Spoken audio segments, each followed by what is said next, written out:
कि टीआरई 4 और एडीओ के साथ साथ अन्य बीपीएससी द्वारा ली जाने वाली बहाली में अब प्रयोग के तौर पर प्रीलिम्स मेंस से अभ्यर्थियों को गुजरना होगा। भाई कितना प्रयोग करेंगे? उसके पहले भी एक प्रयोग आप किए कि अब ई ऑप्शन होगा, यानी जो अभ्यर्थी अगर इनमें से कोई सवाल का जवाब नहीं देंगे तो अंतिम है। मीडिया ट्रायल चल रहा है, अभी मीडिया के माध्यम से बताया जा रहा है कि इस तरह के प्रयोग होने वाले हैं। सारा प्रयोग और सारा ठीक।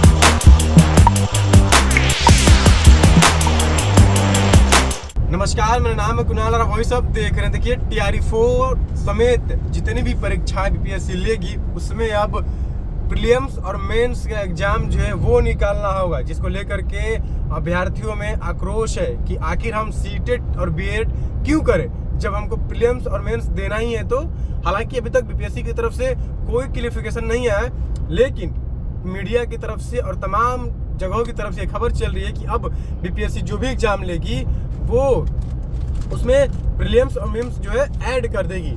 सुनिए छात्र सौरभ कुमार क्या कुछ कह रहे हैं। नमस्ते, नमस्कार साथियों, जय हिंद। बीपीएससी चौथे फेज की बहाली और आगामी एडीओ की बहाली को लेकर कल मीडिया द्वारा यह बताया जा रहा है, मीडिया के हवाले से, कि टीआरई 4 और एडीओ के साथ साथ अन्य बीपीएससी द्वारा ली जाने वाली बहाली में अब प्रयोग के तौर पर प्रीलिम्स मेंस से अभ्यर्थियों को गुजरना होगा। साथियों, जो एकल परीक्षा थी पद्धति, उसमें आवश्यक संशोधन हेतु राज्य सरकार को बीपीएससी ने पत्र भेजा है और पत्र के माध्यम से यह आवश्यक किया है कि जल्द से जल्द अगर राज्य सरकार इसको संशोधित करती है, इसको कहीं ना कहीं मंजूरी देती है, तो आगामी बीपीएससी द्वारा ली जाने वाली परीक्षा में, जिसमें एडीओ और चौथे चरण की बहाली है, उसमें कहीं ना कहीं प्रीलिम्स और मुख्य परीक्षा जो है वो ली जाएगी। साथियों, एक बहुत बड़ा प्रयोग, एक बड़ा प्रयोग आप देख सकते हैं जिस प्रकार से बीपीएससी कर रही है। क्यों कर रही है भाई? क्यों कर रही है आप? इसका मतलब तो स्पष्ट है कि बीपीएससी अपना गलती, अपना पाप छुपाने के लिए सारा जो है प्रयोग और सारा खेल जो है वो छात्रों और अभ्यर्थियों पर थोप रही है। पेपर लीक कैसे हुआ? पेपर लीक कौन कराया? कौन सी एजेंसी थी ब्लैक लिस्टेड कंपनी जिसको 2025 में ही डिवार किया गया, उसको आपने ठेका क्यों दिया? चेयरमैन, आदरणीय चेयरमैन रवि परमार मनु भाई बताने का प्रयास करें और ये भी बताएं कि जो जांच एजेंसी, आर्थिक अपराध इकाई जो जांच एजेंसी कर रही है जांच, उस पर किस प्रकार से दबाव है? कोई दबाव है क्या किसी प्रकार से? और आपने एक प्रेस रिलीज जारी किया कि कोई पेपर लीक नहीं हुआ है। जब पेपर लीक नहीं हुआ तो फिर पेपर रद्द करने का कौन सा औचित्य था? और जब पेपर लीक रद्द हो गया, उसके बाद एक अगले ही दिन एक प्रयोग के तौर पर कि अब टीआरई 4 और आगामी एडीओ की जो परीक्षा होगी, सहायक विकास पदाधिकारी की जो परीक्षा 935 पद की, और लगभग 11 लाख अभ्यर्थी थे, वो दोबारा से फॉर्म अप्लाई होगा, दोबारा से परीक्षा होगी। भाई कितना प्रयोग करेंगे? उसके पहले भी एक प्रयोग आप किए कि अब ई ऑप्शन होगा, यानी जो अभ्यर्थी अगर इनमें से कोई सवाल का जवाब नहीं देंगे तो अंतिम रूप से आप ई को आप सॉल्व करेंगे, यानी ई को रंगेंगे। इस तरह के प्रयोग प्रीलिम्स और मेंस किसी भी प्रकार से टीआरई 4 के अभ्यर्थियों को स्वीकार नहीं। टीआरई 1 से लेकर टीआरई 3 तक मात्र एक परीक्षा, और टीआरई 4 में जिसका लगभग 1.5 वर्षों से अभ्यर्थी, शिक्षक अभ्यर्थी इंतजार कर रहे हैं, उसका आप प्रयोग पर प्रयोग कर रहे हैं। कई तरह के प्रयोग, कभी रोस्टर के नाम पर कि अभी रोस्टर पर काम चल रहा है, तमाम जिलों के शिक्षा पदाधिकारी को पत्र भेजा गया, सीटों की सूची मंगाई जा रही है, कभी महिला आरक्षण, कभी डोमिसाइल को लेकर चीजें थी उस पर रोका गया। अब जब बीपीएससी को पत्र भेजा गया कि आप टीआरई 4 का विज्ञापन जारी कर सकते हैं, तब अब ये खेल नया प्रयोग के तौर पर आया है कि टीआरई 4 और एडीओ की जो परीक्षा होगी उसमें दोबारा, यानी कहने का मतलब कि 2 मुख्य प्रीलिम्स और मुख्य परीक्षा से भी करना। अरे भाई, पेपर लीक तो आप रोक नहीं पाए। पेपर लीक जो संगठित तरीके से पेपर लीक कराने में बीपीएससी के अधिकारी और बीपीएससी का एक तरह का कहा जाए कि एक तरह का नेक्सस जो है वो शामिल है। अगर बाकी जांच हो जाए तब पता चलेगा कि बीपीएससी के कौन से लोग शामिल हैं जिन्होंने पेपर लीक कराया। पहली बार तो नहीं है, 67वीं के समय भी पेपर लीक हुआ था। सिविल सर्विस की मैं बात कर रहा हूँ। उसके बाद लगातार 69वीं की बात कर रहे हैं, उसके बाद 17वीं सिविल सेवा में क्या हुआ था? एक परीक्षा 2 पाली में ली गई और कह रहे थे कि नॉर्मलाइजेशन लागू हम नहीं करेंगे। तो सवाल सीधा ये है कि बीपीएससी अपनी गलती, अपना पाप, पेपर लीक तो आप रोक नहीं पाए। क्या आप 2 परीक्षा होगी तो पेपर लीक नहीं होगा? कौन सा ऐसा प्रयोग है जो अभ्यर्थियों पर आप थोप रहे हैं? कौन सा ऐसा खेल है जो अभ्यर्थियों की अपना गलती, अपने पाप छुपाने के लिए सारा प्रयोग अभ्यर्थियों पर? और शिक्षक अभ्यर्थियों क्या गलती है भाई?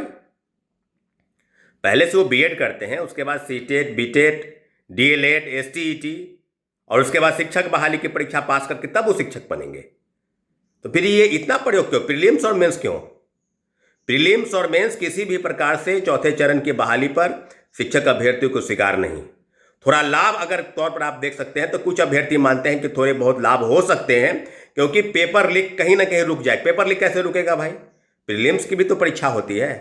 और मेंस किस प्रकार से रहेगा? इस प्रकार से सिलेबस की जानकारी भी, अगर इस तरह की चीज़ें हैं, मीडिया ट्रायल चल रहा है अभी, मीडिया के माध्यम से बताया जा रहा है कि इस तरह के प्रयोग होने वाले हैं। सारा प्रयोग और सारा ठिकाना जो है TRE-4 के अभ्यर्थियों पर फोड़ना चाहते हैं। इस तरह की चीज़ें, इस तरह के मनगढ़ंत कहानी रट के अभ्यर्थियों को उलझाकर और TRE-4 को लटकाकर ये पूरी तरीके से शिक्षा विभाग और BPSC इन्होंने सिद्ध कर दिया है कि TRE-4 का भी कोई अता पता नहीं है। और अभी 2-3 महीने बहाली इसी प्रकार से रहेगी, यानी 26 में बहाली होने वाली है या नहीं है, इसका कोई भी अभी औचित्य नहीं है। ADU के परीक्षा का पेपर लीक कौन कराया? आपने ब्लैक लिस्टेड कंपनी को ठेका क्यों दिया? इसका जवाब दे। पहले आर्थिक अपराध इकाई जो जांच कर रही है उसको जवाब दे। चेयरमैन रवि परमार मनु भाई, वो जवाब दे। थोड़ी सी लाज और शर्म बची है तो आप इस्तीफा दे के चले जाइए। आपका प्रयोग बहुत पहले से चल रहा है, कोई भी चीज़ ऐसा नहीं कि जो आप नहीं रोक रहे हैं। ADU का पेपर लीक हुआ, 35 लाख या 40 लाख में लोगों का रेट ऑफ बोली चल रहा था। उस समय नहीं पता चला कि कैसे हो रहा है, कौन सी कंपनी बायोमेट्रिक कंपनी और कौन सा ऐसा ठेका है बहाली है जो ब्लैकलिस्ट कंपनी को, जिसको डिवार किया गया 2025 में, उसको आपने ठेका दिया। तो सारा खेल तो BPSC के अंदर से चल रहा है और सारा प्रयोग TRE-4 और ADU या आगामी जितनी भी परीक्षाएं के अभ्यर्थी जो बैठने वाले हैं उस पर प्रयोग होगा। ये प्रयोग प्रीलिम्स और मेंस किसी भी हाल में, जैसा कि TRE-1 से TRE-3 तक परीक्षाएं होती थी, एक परीक्षा, एकल परीक्षा, वो परीक्षा BPSC TRE-4 के अभ्यर्थियों को स्वीकार है। दोबारा परीक्षा और नया प्रयोग ये किसी भी हाल में स्वीकार नहीं। आगामी बहाली को लेकर जितने भी प्रयोग हैं BPSC को बंद करना होगा।